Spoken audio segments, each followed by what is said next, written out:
While I painted and weathered this gondola at the same time as the one shown in video 2, I wanted to use and demonstrate different techniques. After all, you don't need to see the exact same video twice. Still, some parts of the process are inevitably the same. Removing the trucks and preparing the car for priming is a basic first step. The difference is that instead of masking off the sides completely, I only masked off some of the markings that I wanted to keep. Unfortunately, I didn't know that this would not work, and the tape would later pull up the markings I wanted to keep. At least, at this point in the video, ignorance was bliss. The small masks were put into place, and I went out to the garage and sprayed the entire model using Citadel's Chaos Black Primer. Once it was dry, I was ready for creating the nice rusty base for the model.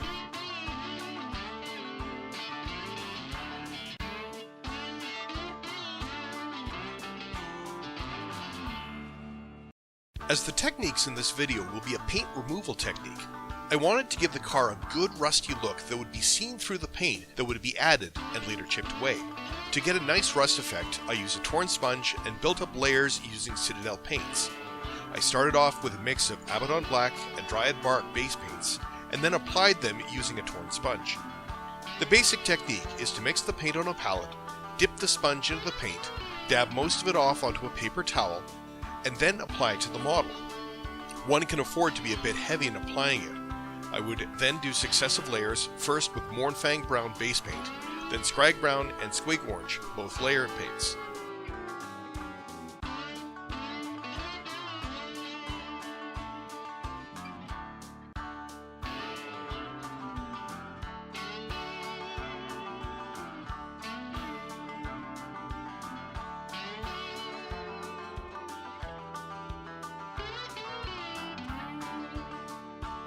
In the latter case, I would also use a fine brush to apply the last color in certain spots, although in truth, a lot of this would get covered up in the next step.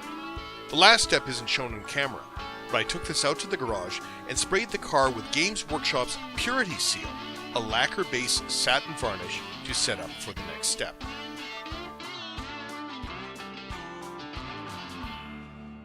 The hairspray technique is a trick used by military modelers to achieve some highly realistic chipping effects on models.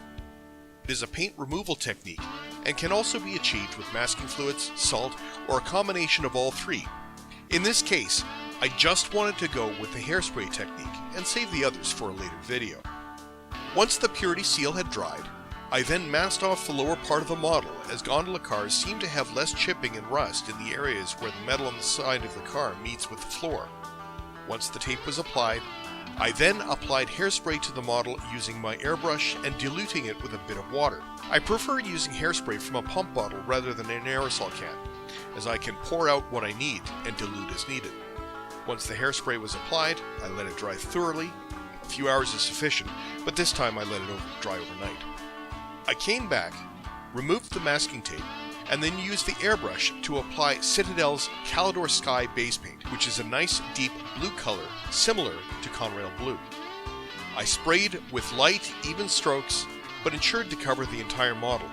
Partway through this, I realized I needed to mask the interior of the model, so I took a moment to do this.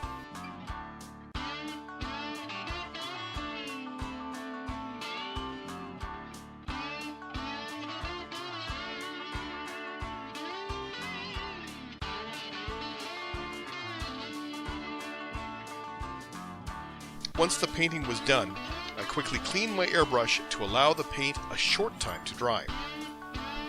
I took a moment to go upstairs to get some fresh, warm water. Using a larger brush, I soaked the model with the water first, and then coming back, I started gently brushing away at the model. The warm water would dissolve the hairspray and take away the paint on top of it, leaving a realistic chipped look.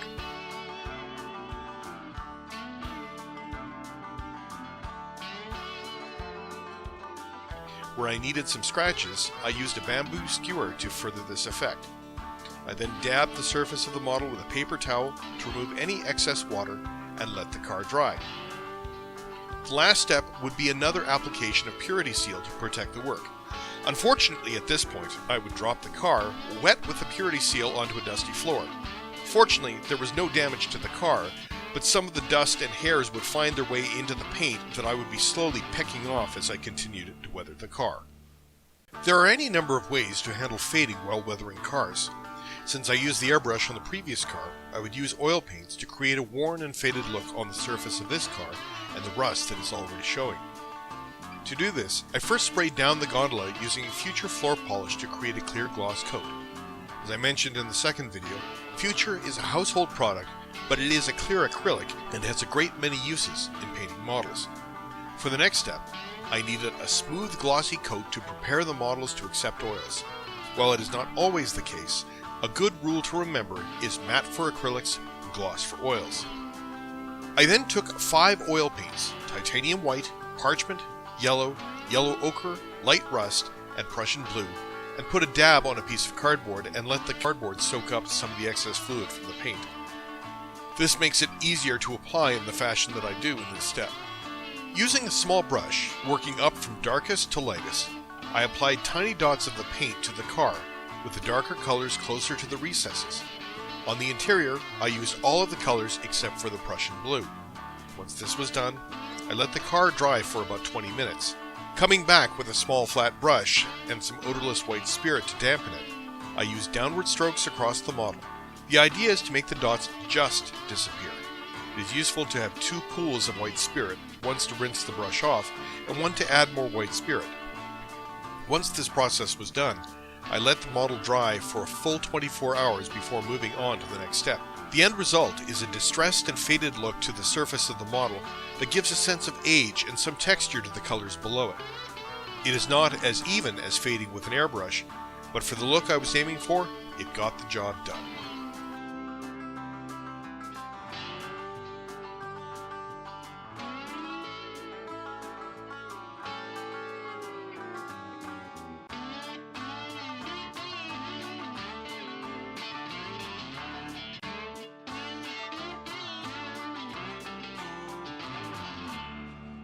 Protecting the fading coat before it, I did another gloss coat of Airbrush Future on the gondola. Once this had dried, I used Abteilung 502's dark rust oil paint and applied dots in places where I wanted the existing rust spots to be shown streaking downward.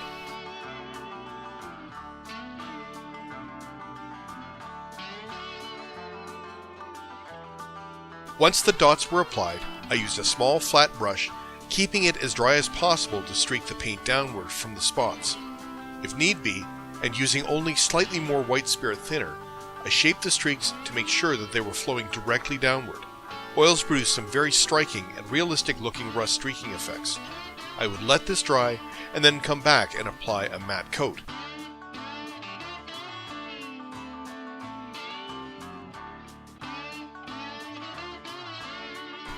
As mentioned in my other video, my method of applying an airbrushed matte coat is using 3 parts Future to 1 part Tamiya X22 flat base. It has 2 benefits. The first, in creating a matte coat that I feel is even more effective than dull coat, and second, since it is acrylic, it won't attack the oil work from the previous steps. Patches are often applied to rail cars to cover over graffiti, repair work, or to provide a base for new road numbers. In the story of this car, I wanted to show that there had been at least an attempt to cover over some graffiti. Usually this is left to crews who are sent out to a car in a yard, and getting an exact match of the paint is not a high priority. To simulate this, I masked off the 3 areas of the model where I wanted to show patchwork, and then used the airbrush to spray blue in these areas. I used the original Citadel base paint Calidor Sky, but cut with a bit of ceramite white to make sure that the patches would stand out. Ironically, these patches would be later covered up by even more graffiti. Since the next step involved with working with acrylics, there was no need to do another clear coat.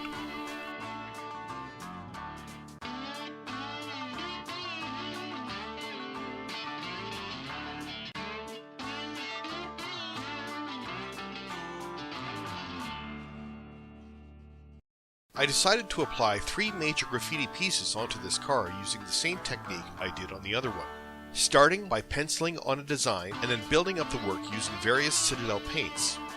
Color choices are always important when working with graffiti, and is something that graffiti writers look for when trying to find a car to display their work.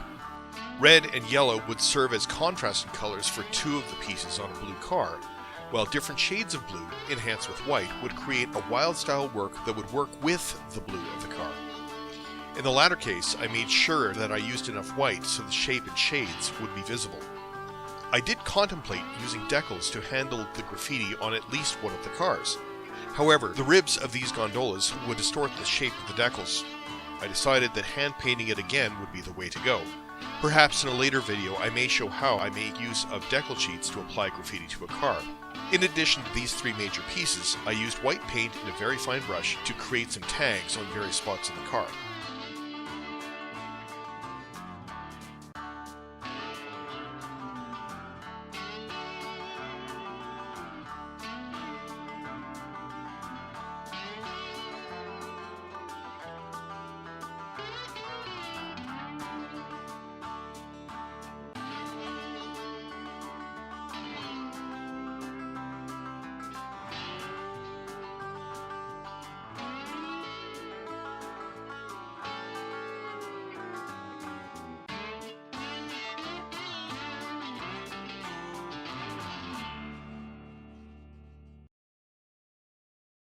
Once I had sprayed down the car with another gloss coat of Future and letting it dry, it was time to apply a pin wash and some rust streaks.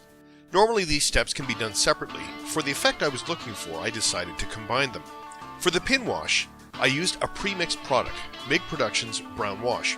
MIG Productions unfortunately is no longer in business, but there are equivalent products now available from both AK Interactive and Ammo by MIG. In the latter case, dark brown wash is about the equivalent to what I would use here. I put a bit of the brown wash onto my palette alongside a small blob of Decaling 502 light rust. I started by using a small brush to apply the wash directly to the recesses and details of the car, paying particular attention to the edges of the ribs. I then used the same brush to apply dots of the light rust oil paint. Ideally, once this is done, the model needs to be left for about 20 minutes for the wash and the oil paint to dry. In this case, I let it dry for a full hour while I dealt with some necessary household chores.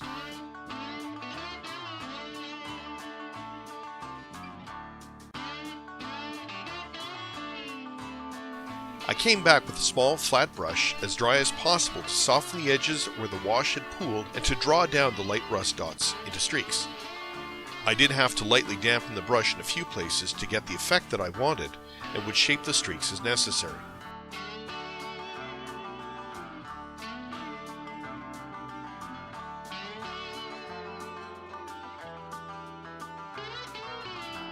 Once this had dried, I applied a matte coat using my previous technique, but also spraying the trucks down for a future step.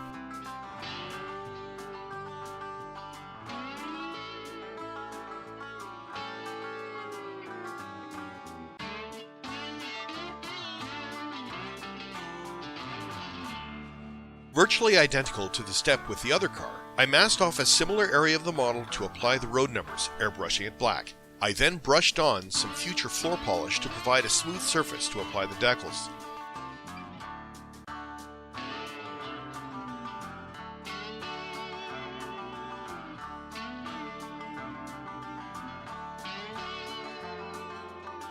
Once this had dried, I used the same surplus sheet of TTX flat car and boxcar decals to create the new reporting mark PJX by piecing them together. I decided to create a new road number by simply finding a string of 6 digits that started with a 5 and applied them as a single decal to create the new road number 580893. I used microset before applying the decals. When applying them, instead of dropping these tiny decals into the water, I used a brush to draw out some of the water and drip it onto them as they sat on the cutting mat. This way, there was no danger of the decals getting lost in the water if I left them out too long. I find this to be a very effective way of moistening decals. Once they were applied and partially dried, I applied a bit of microsol to help dissolve the film and to lock them into place. Once it was completely dry, a brush application of Future would prevent any silvering and further protect the decals. Before moving on to the next step with the gondola, I'm going to pause that sequence and show how I painted the trucks. In truth, this was very similar to my previous car, first having earlier sprayed them with a matte coat. I hand painted the springs with a mix of Citadel's Mornfang Brown and Scrag Brown. and using the same color, I mixed in a bit of Forge World's Light Rust weathering pigment to give the paint some texture and painted the outside wheels of the metal wheel sets. I then lightly airbrushed a mix of Tamiya XF68 NATO Brown and XF57 Buff to the trucks to get the color I was looking for.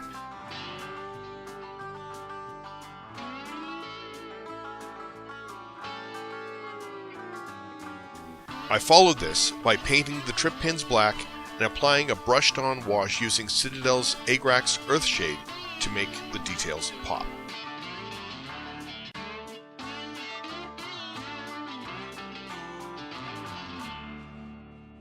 This step was supposed to be a big reveal of removing the vinyl tape applied in the first step to reveal the markings on the car that I wanted to keep and give the illusion that they had been patched and re-added about the same time that the road number was applied.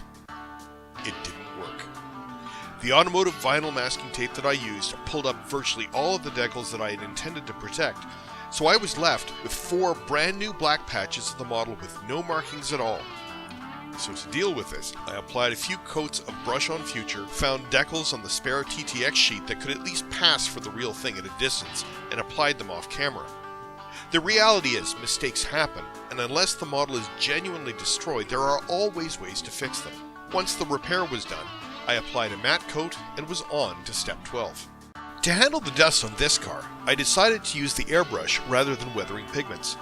Using a 1-to-1 mix of Tamiya XF57 Buff, XF52 Flat Earth, and XF64 Red Brown, it would create the reddish dust look I was looking for the kind of dust one would experience in Nova Scotia.